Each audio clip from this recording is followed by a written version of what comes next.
Thank you for tuning in to the Afternoon Pint Podcast. Our show will start right after these messages from our sponsors. Hey, Matt. We're thinking of selling our home and finding a bigger place. Oh, really? I thought you guys loved where you lived. Oh, we do. Our family is just growing. With pets. A dog, a cat, 2 guinea pigs, a hamster. And you're planning on getting more? Maybe a goat or a crocodile. Well, I have the person for you. Kimmy Najad is an experienced real estate agent who prides herself in finding the perfect home for her clients. We're just browsing now. I'm not sure if we really need a realtor yet.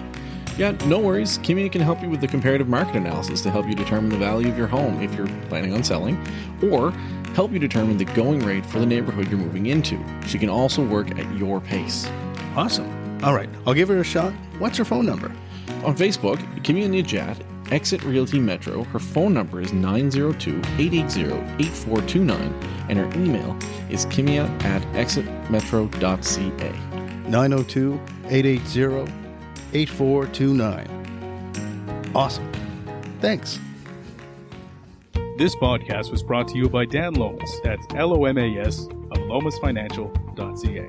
Are you a small business owner who wants to keep more of your hard-earned profits and pay less taxes to the CRA? Do you want to plan for a comfortable and secure retirement? If your answer is yes, then you need to talk to Dan Lomas at Lomas Financial. Dan Lomas is a financial advisor who has been helping successful entrepreneurs and business owners for over 2.5 decades. He utilizes customized solutions that can help you keep your earnings, dramatically reducing passive income tax. Dan Lomas and his team will help you transition corporate wealth into personal wealth by utilizing customized executive pension plans. Dan will show you how to convert business wealth into personal wealth in a professional manner. Don't let the CRA take more money than they deserve. Don't let your retirement dreams fade away. Contact Dan Lomas today and let him guide you on your path to financial success. Visit Dan Lomas at lomasfinancial.ca or call him direct at 902-209-0855. That's 902-209-0855. Cheers! Cheers! Welcome to the Afternoon Pint. I'm Mike Tobin. And I'm James Mullinger. James Mullinger. Oh my gosh, thank you so much. This was a short one we just pulled together last minute. I'm really sorry. My co-host, good friend Matt, can't be here today.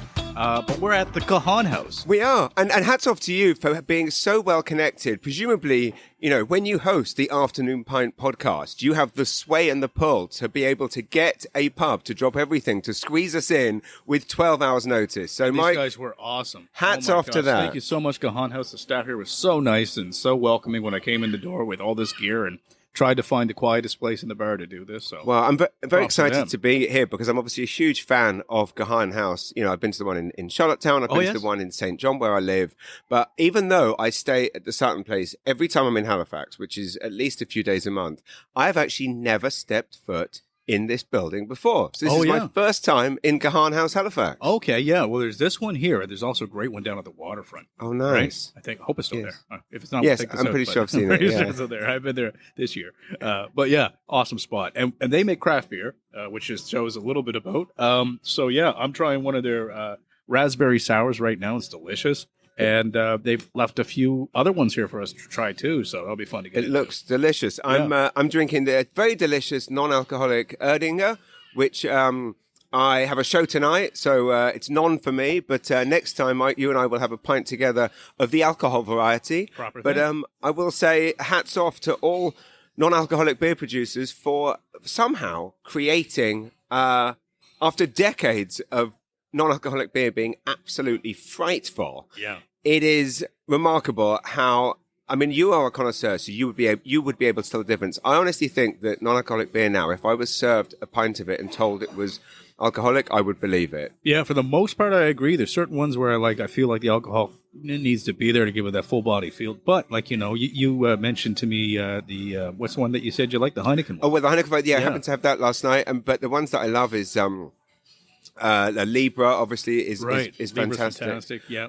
Partake, it was the first one I ever tried. Partake is great. Yeah. They're a Canadian brewery as well. Yeah. And a lot of the local breweries here in Nova Scotia, anyways, are making them or making close to. North has made a 2.5.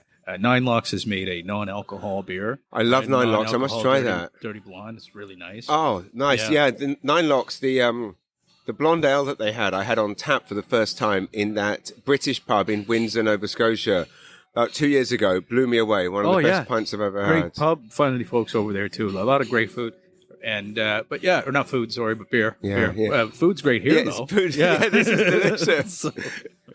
But yeah, so I honestly, I jumped into your book, your audio book, and I think I mean you're here because you're doing a show tonight. You sold the show last night, sold the show then, and now you're going across the whole or a good portion of the country. Yes, indeed. Right? Yeah, in the coming months. But yeah, your book called Brit Happens.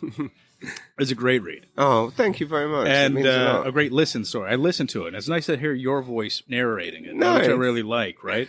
And listening to your childhood, man, like, it was weird, the similarities that I started to draw to myself with it. And maybe that's why I really was enjoying it. But, Yeah. like, you talked about you being a little bit odd as a kid. Yeah. Been there. Right? Nice, yeah. And I still am. But, And then you talked about your parents, how you never saw your dad drunk. And you know what? I never saw my father drunk either. Interesting, isn't it? Yeah. It's like he drinks beer. Yeah. I've had beers with him, and we might have a beer this weekend. But Yeah. that being said, we don't. I've never seen him intoxicated, and I do the same thing for my stepdaughter. She doesn't see me drunk, right. right? I just think it's Yeah. doesn't need to. I mean, I wish I could say the same. Although I think that if my kids have seen me drunk, maybe they don't realize. Sure. And it's that thing where I'm never Yeah. falling over drunk, but Exactly. maybe at 11 p.m. My girlfriend certainly has. Right? Yes. Yeah. So- And so I'm guessing if they get home at 11 p.m. and one thing I think they have realized is they know what time to ask if they can buy Fortnite V-Bucks. Oh yeah, or Fortnite Robux. kids? Okay, yeah, they Now, know do you kind try of. it yourself? Do you play the Fortnite game? I mean, they've forced me to, but do you very- like it, or are you indifferent to it? It's not for me. I mean, I was never No? really into computer games, Oh, so good for you. Yeah. I mean, I played games as a kid, but things like Horoscope skiing on the ZX Spectrum. That was the level of my. There you go. Yeah, that's a throwback. Yeah. Yeah, the Robux is a big thing, and it's funny because at first you, as a parent, you feel like you're flushing money away, but then you kind of realize, well, it makes them happy, and it's easier than driving to Toys R Us, buying a piece of crap, which you're just going to end up throwing away in a few. Exactly. But it can get out of hand. I mean, I have had nights where where the kids have exploited my good mood and spent far too much on V-Bucks, but that's parenting in 2024. Unbelievable. Who thought we'd be working to pay for clothing for video game characters, eh? Yeah, for a living. It's crazy, man. Yeah. The other thing about this book that I liked is it's a love story. Yes. Really is. And it's a love story that I like, which takes a lot. Like, I'm not a love story kind of guy, but the way you met your wife, Pam, in this story is so genuine. It's kind of fun, and it seems so truthful, right? It doesn't seem poetic, Right. if I could say. Yes. But it was a really soft thing when you met someone that you just finally click with. Totally. Yeah. Well, I just remember as a child, and I also have lots of diaries from when I was a child. Yeah. And in addition to being kind of, lonely and shy and struggling at school, and being obsessed with, films and comedy and all these things, I remember craving a girlfriend or love or any type of, and I would always have these kind of infatuations. I lost my virginity very late. When I finally lost it, I was 20 years old. I lost it to a 45-year-old manager of a store I was working in. There you go. Fell madly in love with her. So I had all these so I was kind of always in love with the idea of being in love, possibly because of, an obsession with, books and films that were about romance. Yeah. So it's very interesting now where we've been together 24 years. It's not like day to day. Obviously, it's like, it feels like a love story, especially not because we work together every day. We produce a magazine together. She does all of my, comedy bookings. And What's the name of the magazine you the produce? Maritime Edit magazine. Cool. And how did you get into that? Well, both of us worked in magazines in England. Right, yes. So I was working at GQ. She worked at Monocle. She worked at Vanity Fair, then a wallpaper magazine, then Monocle. And so when we moved to Atlantic Canada in 2014, we couldn't understand why there wasn't a magazine that kind of accurately reflected what we saw here, the value of the place, the people. So, kind of like what you do with this podcast, where, incredible stories like Reese or like Tarek Haddad, people that have moved here and fell in love with the place and the people. So we wanted to produce a magazine that was of a kind of a Vanity Fair quality or a Monocle quality, that we could distribute nationally, that highlighted and celebrated great people doing great things in Atlantic Canada. and really just we couldn't understand why people outside the region had a negative idea about the place, but we also couldn't understand why people here seemed to be down on the place. Yeah. And so we wanted to say to people here, look what you have. Because and part of it was born out of, I would go on stage and talk about moving here and loving it here. And of course, I mean, there's an element of doing that. You kind of set something up and then you kind of make jokes about it. But it was always done from a place of love. And people would come up to me after shows and say, wow, it's really nice to hear someone from away say these things. So part of that was what built into this idea of launching a magazine that showcased all of that. And I'll send you a copy. It's, for sure. Now, is it a digital magazine as well? No, we basically primarily invest in print. Oh, wow. Okay. So we have an online presence. Yeah. We produce films, we do social media, but it's all about the print. It's printed on beautiful, expensive paper.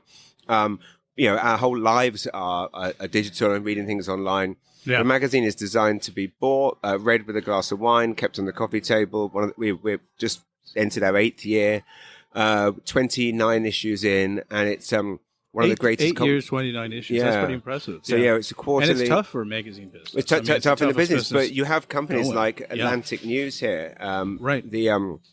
One of the best magazine stores in Canada. We did our launch party there 8 years ago. They often give us full window displays. Oh, cool. It's one of the stores that we sell about over 150 copies in that store alone, which is probably one of the best selling stores. We sell it in stores across the country, like it's in Indigo and chapters in Vancouver.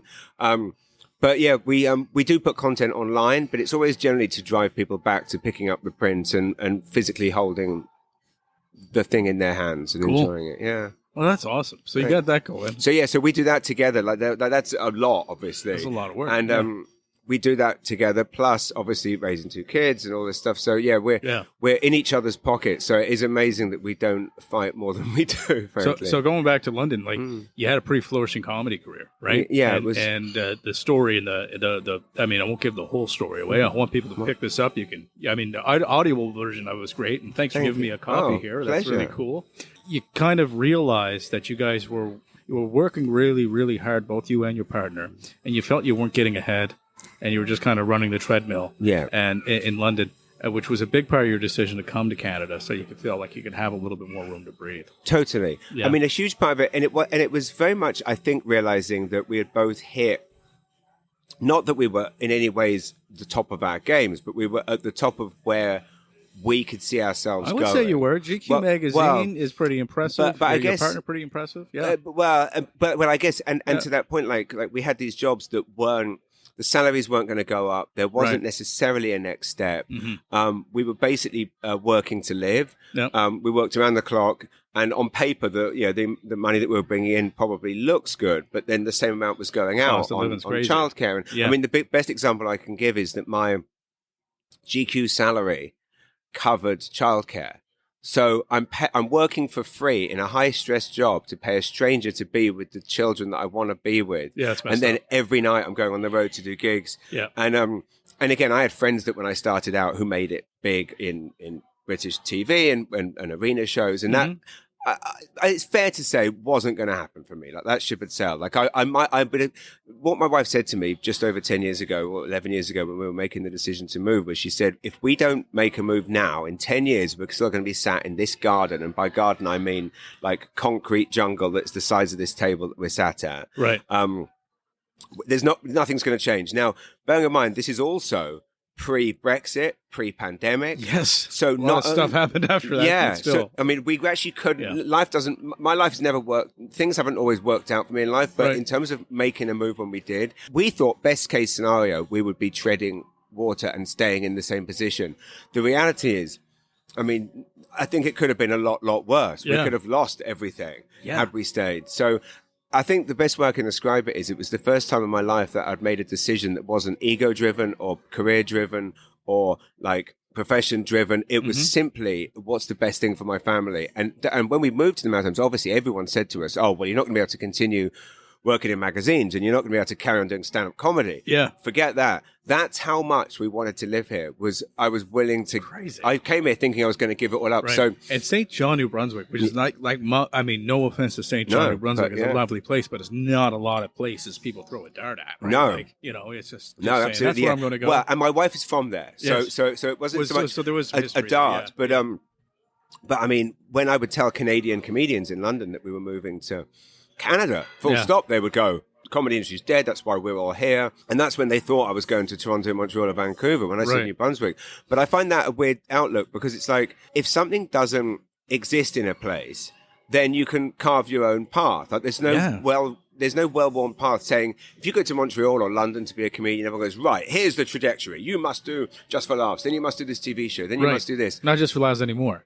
Not anymore. Yeah. Well, exactly. Well, Yeah. there you go. Perfect Yeah. example of, why you need to find your own path. Yeah. And similarly, and everyone said there's no comedy there. Don't go there. And I thought, well, you wouldn't say to a plumber, there's no plumbers in that province. Don't go there. If there's no plumbers, there's a lot of toilets. There's a lot of shitty toilets need unblocking. Right. I see myself as the shitty toilet unblocker. And so when I got there, it was like, okay, I can't sit here and get an agent. I can't sit here and phone a club. I've got to go out and do what a plumber would do, or a contractor, or anyone else in any Yeah. other job, and do work. And so I went out and took any gig going. Well, that's not a common trait. Not everybody carries that, right? Like this says, hey, I'm independent enough that I believe in myself to go to this place and I can do what I want Right. to do there. And I didn't think I believed in myself. I think I just wanted to give it a shot. Right. Right. Yeah. And try. Yeah. But we were fully prepared for the fact that we might end up in jobs that we hated, but we wanted to have that quality of life. And your kids, they like it? Yeah, they absolutely love it. I mean, and obviously, That's awesome. And what they obviously now that they're 10 and 13, Yeah. there's obviously, when you go back to London, you go to a Premiership football soccer game. It's like, why don't we live here? But then, of course, it's like, okay, well, what did you do last weekend? You went out, you're 10 years old, you went out on your bike all day, you went swimming in a river, you did this, and this, and this. Right. Guess what your mates in England are not doing?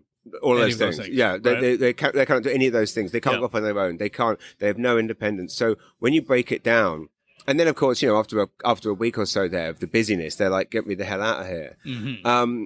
So yeah, they definitely, I think, appreciate. I think now the 13-year-old especially possibly kind of admires that we made that call. And I thought that once they hit their teen years, they might hate us for it. I doubt it. But no, yeah, I think They he really built so appreciates much character, right? Also, yeah, he gets the best of both worlds. Yeah, So. and I totally agree with you. I find like Halifax has always been a sandbox, in a sense, Yeah, right? In a well, creative sense. Halifax is the dream. I mean, Halifax is like I've said it before, so this is Yeah. not me pandering to predominantly Nova Scotian audience, but I truly believe Halifax to be one of the best cities in the world. In that, I don't think in world history, and I could be corrected, that there's been another. Well, someone else told me Vancouver had. I don't know the history of this, but Yeah. but I don't. How many cities have developed so much in such a short time?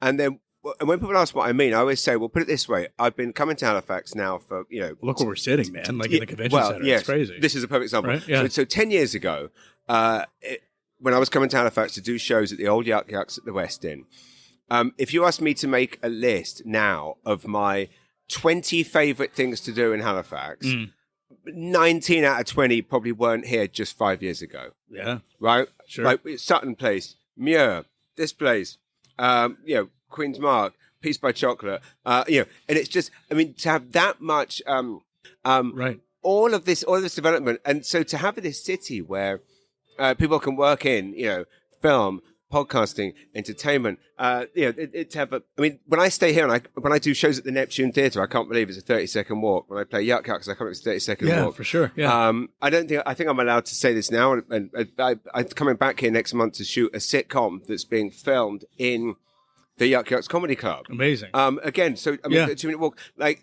and I know about that. They did a casting call for that not too long ago. Oh, did with, they? Is that through the SwearNet? yes, it is. Yeah, It's yeah. I just met Are you with going to be the main guy? Well, the evil, villainous British arsehole. Yeah, one of those. So, I just was meeting with the director actually before this. Amazing. And the thing is, Halifax has all the same great restaurants as London, New York, Toronto, Yep. Paris. Obviously, it's smaller. There's less of them, but you have the best of this. It feels like you've got all the quality of a big city, but smaller, and it still feels like a small town. Because if I walk from here to here, I'm still going to bump into 10 people I know. Sure. Most of them from St. John. This place, I love it. And like I said, I used to love it 10 years ago. But now, and Sutton Place is just like the most gorgeous hotel. Just adore it. A lot of great comics here, too. Yes.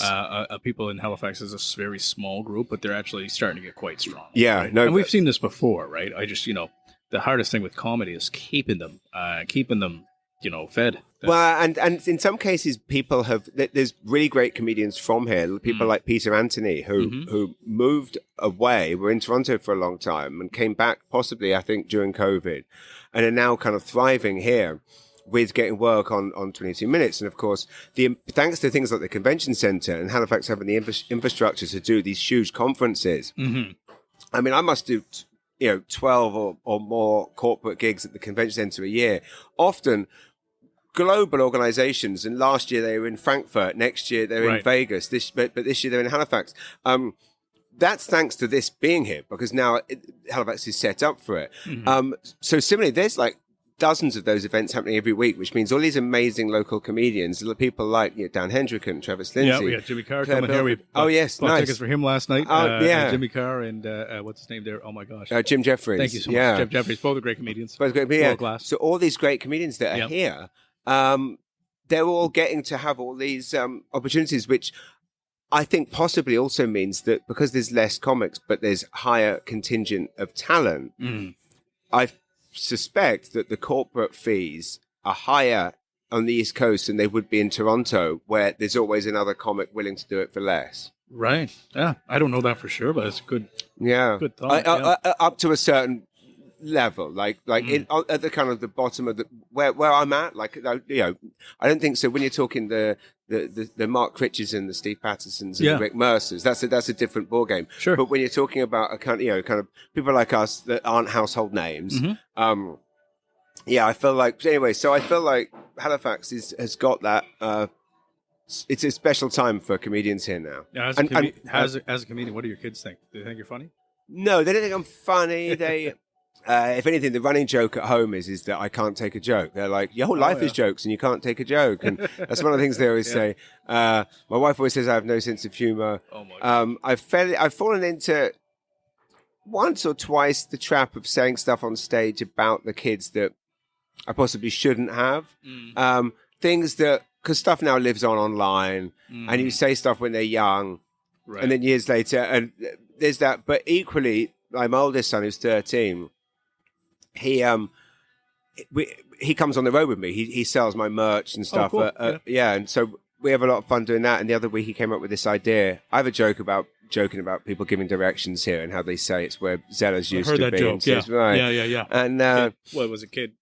Bikes had a bike accident in '87. Right. Yeah. That's it. And they and Hunter said, what about doing a joke about the fact that whenever people aren't taking the highway, they say they're taking the old road. And he's like, that road has a name. It's huge. Why is it always the old road? And how many bloody old roads are there? And he kept talking about this on a drive 2 weeks ago. And then last Saturday night, I was doing a show to like 850 people at the Imperial Theatre in St. John. The directions bit was killing. So I thought, you know what? I'll give it a go. Friendly audience. Try his joke out, So I went in and it just absolutely killed him. It was nice. Ripped the roof off. And so at the end of the bit, I had to say, like, my son Hunter's sitting at the back of the room with his grandfather, and he wrote that joke. That's pretty good. Yeah. So I think now that he said afterwards, he said something to my wife about how he used to come to shows and not understand any of the jokes, and now he gets them. Mm-hmm. So I think they appreciate that. Yeah. And they also appreciate that the other reason that we moved here was to be around for them, to be there to make breakfast, take them to school, be there when they get home. All things which wouldn't have been the case had one we of the stayed. good things about COVID, eh? Yeah, the shitty things a lot, but one of the things is we got to really, sure, sometimes we probably wanted to break from our families, but overall, we got to be with our families and slow down for a minute. But it was a fun time. Yeah. When every day was like Christmas we loved Day. It. Pretty great. Yeah, well, it was not, again, I never take a break, so it was nice to be forced to. And I mean, it was dark at the time, but I remember the days when we were kind of starting to drink in the mornings and stuff. Oh, yeah. But I remember like thinking, it's never going to get this good again. No. Enjoy this. There was a moment where like you got beer delivered to the house. Right. Like, that was a thing they were doing. We don't live like in the city. We live out in Ketch Harbor, which is about, beautiful. about a 30-minute drive from here. Right? Nice. It's close to the ocean. That's where we want. Yeah, well, that's stunning. That's the dream, to be that close to a great city and to be by the ocean where you could... But what was I going to say? Shit, I forgot. Beer being delivered to the house. Oh, beer being delivered to the house, and this thing where all of a sudden you could get everything you wanted, just put in your fridge, and you just didn't have to do anything. I know. Man, this is awesome. It was so fun. There were some good things about it, right? We were in the right place, though, at the right time, similar as you were. The Atlantic bubble was. The Atlantic bubble was probably the best bubble. Yeah, right, because you had a bit of a playground outside. Right? Well, the thing I kept saying to people was like, I mean, there are positives of it. Like, people realized how great the Maritimes is. You know, 75% of men are now washing their hands when they leave the toilet, which has got to be a good thing. And I kept saying, I was phoning when we had like no cases in this region before that super spreader event in Antigonish. Friends in England were going. I was phoning them up, and they're going, "How are things in New Brunswick?" And I'm like, "Oh, yeah, we got 3 new cases last week, and everyone's lost their bloody minds." And my friends in England were going, "Yeah, it's going really well here too. We're down to 10,000 deaths a day on my street." Oh. And it was just like, oh my God, like this is, we are blessed to be here. Yeah. And in full disclosure, we're eating pretzels right now too. We got some pretzels here at Gahanos that are really tasty, right? So, good. Gotta live our best lives, you know? Yeah. Afternoon pint, though, I gotta tell you this too, because I think it's kind of fun talking with you. When we came up with the idea for the show name, like we beat it around forever, right? A flashback to being in London for a very short time. I was with my girlfriend and her family, right? And they booked a trip for us, and we went to London. It was an unbelievable trip. Anyways, when I noticed everybody having their pints after work, I hit like, why don't we do that at home? Wow, it's good. Why don't we all get together for a beer after work? It's the only thing I miss, right? It's the only thing I miss is the British pub culture. Yeah. So afternoon pint. Yeah. I mean, was highly, highly inspired by British pub culture. Beautiful. Right? I mean, and kudos to you. And it was a pinnacle of where me and Matt, we wanted to kind of have a show idea, and we couldn't figure it out.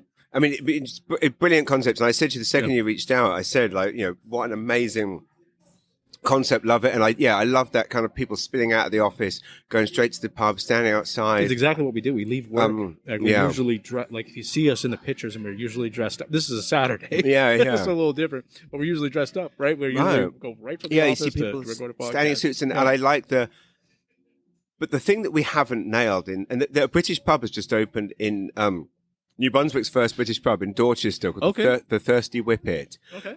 Pardon me. And but we haven't nailed British pubs in Canada yet. I remember when I first went to a British pub in Toronto once, and it's like, and it's got Union Jacks, and you go in, and then it's like table service. You're like, okay, already you've got this wrong. Yep. And then it's like, you know, would you like a cocktail? Okay, no, okay. Stop smiling. Why isn't there a fight kicking off? Why are the toilets clean? Right. You know, and but yeah, that British pub culture of just going to the pub with the newspaper. Well, again, we don't have newspapers here anymore, but like, you know, be able to go to the pub with a newspaper under your arm, sit have a pint. It's the only thing I miss, other than obviously people, family. Well, there's that, and then the other part too is the conversation, right? Right. There's a lot less animosity when we're all sitting in a room together, just talking about shit, as opposed to you know, saying what we believe, echoing it on Facebook, seeing the people that love it, seeing the people that hate it, starting a social media fight, right?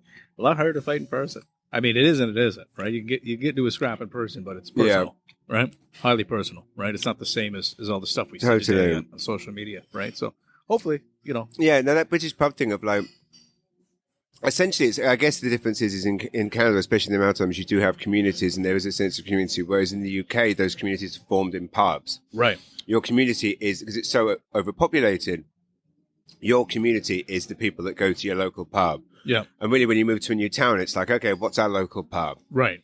For us, it's, where we live, it's communities, halls or whatever, right? I guess. And I mean, one of my greatest, well, you know, the only thing as I say, I missed was the pub culture, but then where we live, I hated not being able to walk somewhere for a drink. And then about 5 years ago, a gorgeous cafe opened called Garden Grove Cafe in Rossay, in just maybe 20-minute walk.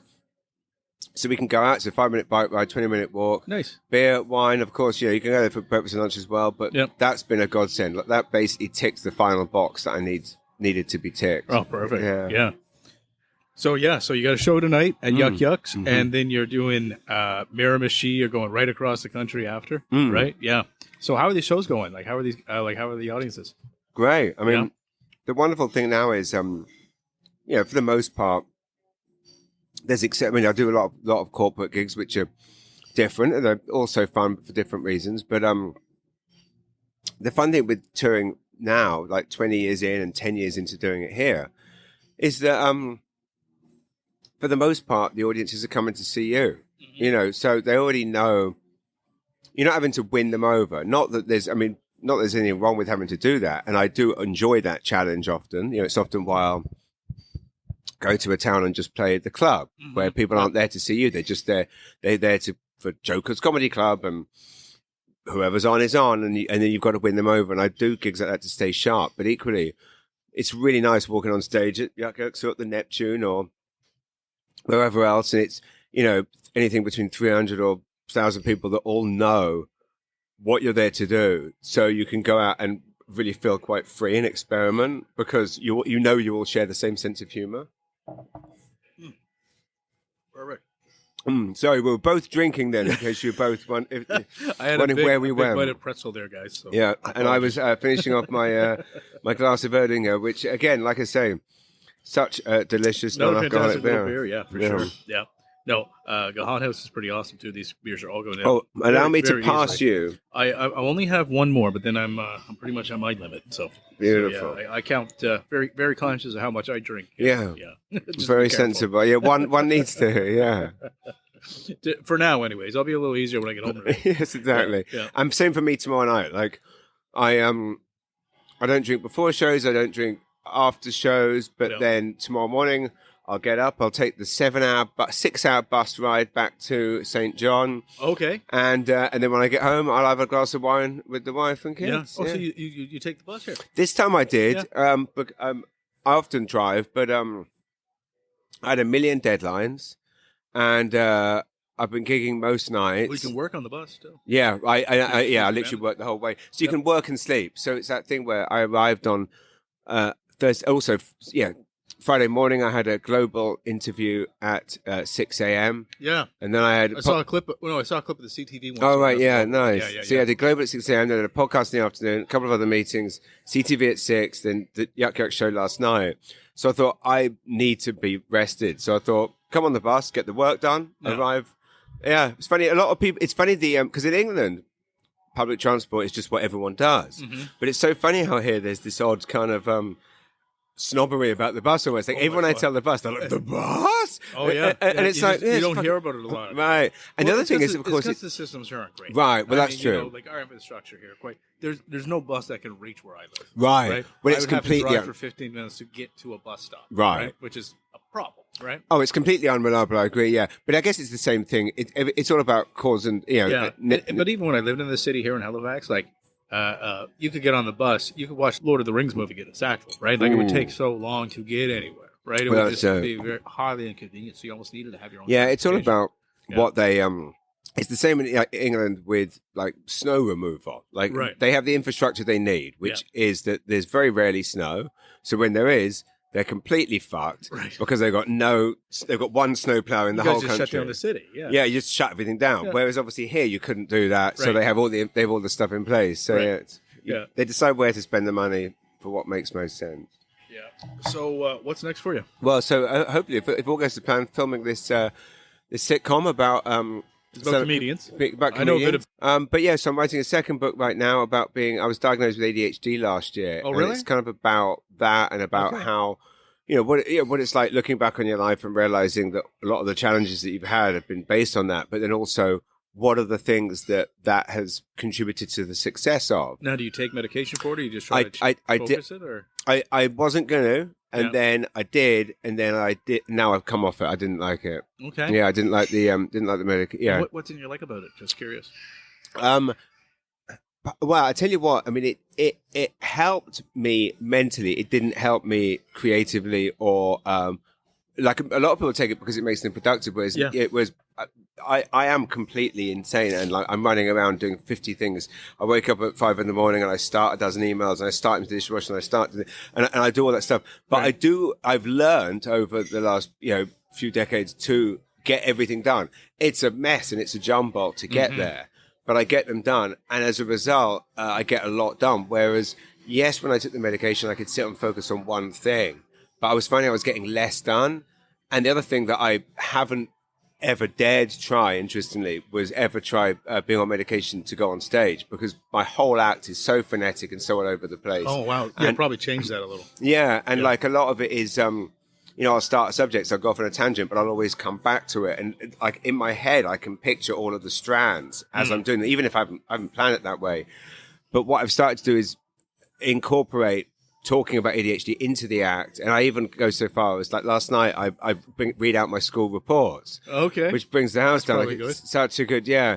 So yeah, and I think it varies for different people. And I think that's the thing, is everyone's brain, even with that condition, has got so many different and like ADHD is a weird kind of superpower in a sense, right? And I'm not for everybody, obviously, only for some. But like I find, I don't know if I have it or not, but I find I can't focus on anything until I can hyper focus on something. And then when I'm in the zone, or whatever the heck you call it, it's insane. That's exactly right? And exactly. I look back at work and I'm like, oh my god, that's perfect. Yeah, and the house could be burning down around you, but you can't stop. Yeah, and I can't talk. I can't communicate outside of that one very narrow focus that I might have at a particular time. Other times, I'm bouncing all over the place. Can't keep my head straight. Right. Well, it sounds like you do have it. Yeah, and it's not diagnosed, but whenever I hear someone say it, I'm like, yeah, I feel the same way. Yeah. Yeah. That I wouldn't take medication for. I'd be afraid to. Yeah. Well, and one of the telltale signs that I definitely realized, which they say is one of those things, is that when I was younger, like in my 20s and stuff, and would party, like whenever I took stimulants, I always calmed down. Everyone else would start going mad. Yeah. But like, me taking amphetamine, everyone else is, going absolutely berserk, and that would calm me. And similarly, ADHD drugs are essentially stimulants. And if you never took it, that's fine. Have you ever tried weed? Like, does that calm you down or make you worse? It does. I loved it in my teens and 20s, but yeah, now it kind of just sends me to sleep. And so I don't really need it. Like, I find it doesn't, similar here. Yeah. It, to be honest, it makes me, feel very high. And there's rarely a time that I find that I can be in that kind of state where, obviously, I get myself into a state where I can't drive with drinking. Right. But I've rarely found myself in a position where, like at home, a few glasses of wine, you can still handle the kids. I find that if I take even the tiniest amount of weed, I'd be afraid to. Yeah, it makes me very high. Yeah. And that's fine when you're 15 in a field watching David Bowie. Sure. But when, or it just sends me to sleep. And I'm so tired all the time anyway that if I needed to go to sleep, I just go to sleep. We seem very much alike on a lot of things. It's kind of weird, man. What's this with you? Did you recently meet Jerry Seinfeld? No, a long time ago. That was a long time ago. Beautiful picture. I just saw it on your. It must have just been very recent. You posted it. I was just checking. Yeah, it was his birthday, I think, and that movie was coming up. There's a few chapters on it in there. Okay, can't wait to get to that. Yeah, I'll definitely check it out. And Paul McCartney. Paul McCartney, yes, indeed, that's also in there. That was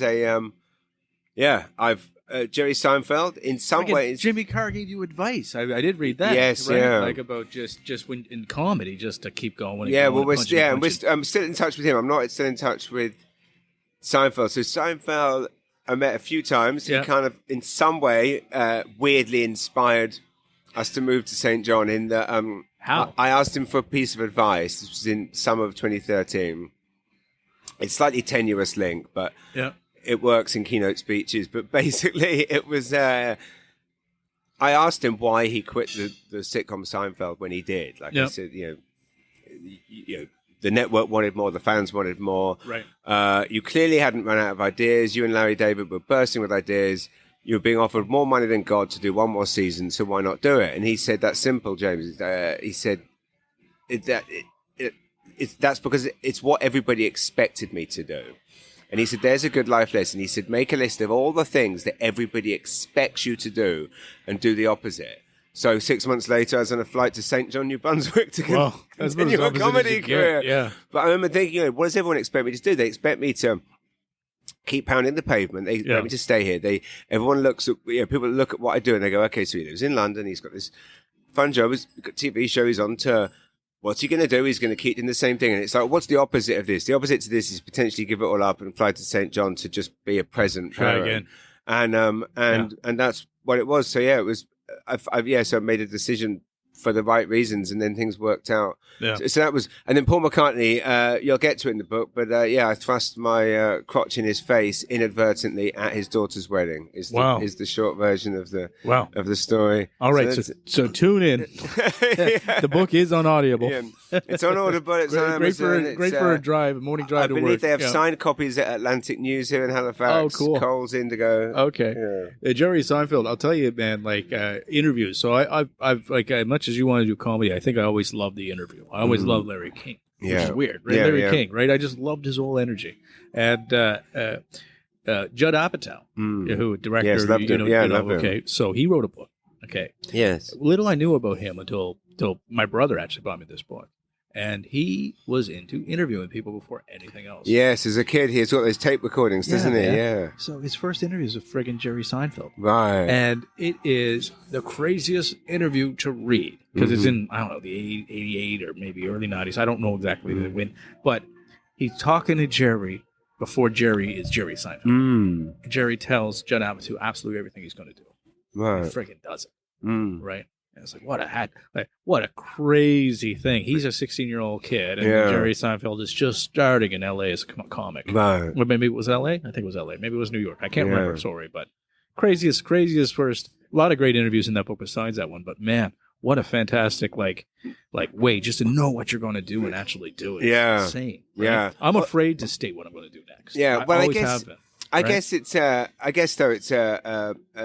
a broken clock is right twice a day. Sure. And at the end of the day, if you interviewed 1,000 New York comics in 1980, they all said they were going to fucking make it. It just happened. Judd Apatow's got 999 other tapes of comedians going, I'm going to fucking do this, and this, and this, and this. For sure.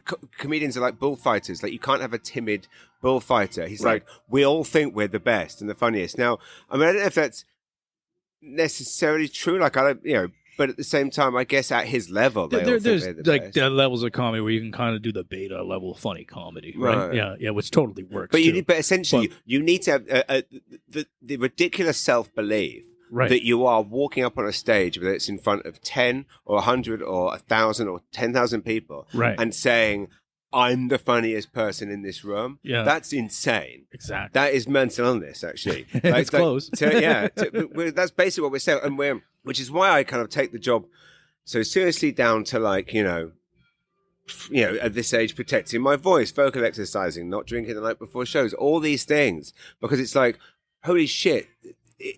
Some nights it's 500. Tonight, Yuck Yucks is like 100 people, but that's 100 people tonight have paid money when there's no fucking money out there. The evil corporations are jacking up food prices to make us all, every single person is being squeezed so tight, and yet they've chosen to spend 25, 30, 40 bucks, whatever it is, on a ticket, plus drinks, plus a babysitter, taxi, to come out to look at me. And there's a light on me, and I'm given a microphone. Like that pressure, I take so seriously because I don't want to waste a single person's time. I want them to have so it's and I'd say I probably torture myself about it more than I need to, but I'm glad I do because I try not to fuck up any show. I mean, I love the way you present this book. I've read many books on comedians, right, and it just felt a little bit different. Felt like a breath of fresh air. Well, that's very kind. Yeah. So I liked it so far, and I will get through the rest of it. Nice. Well, and I will get you this. Now I can read as I listen, which will be cool. Nice, yeah. I've never done that before. But I do. You audiobook guy or reading guy? Sorry? Are you an audiobook guy or like both? Reading because audio when driving. Yeah. And but so both. I mean, I'm reading all the time, so I read anytime I'm not driving. I'm always physical book. Yeah. But I do so much driving. Yeah, I subscribe to Audible, and even then I still have to top it up. Yeah. Because I get through so many. Yeah, I know.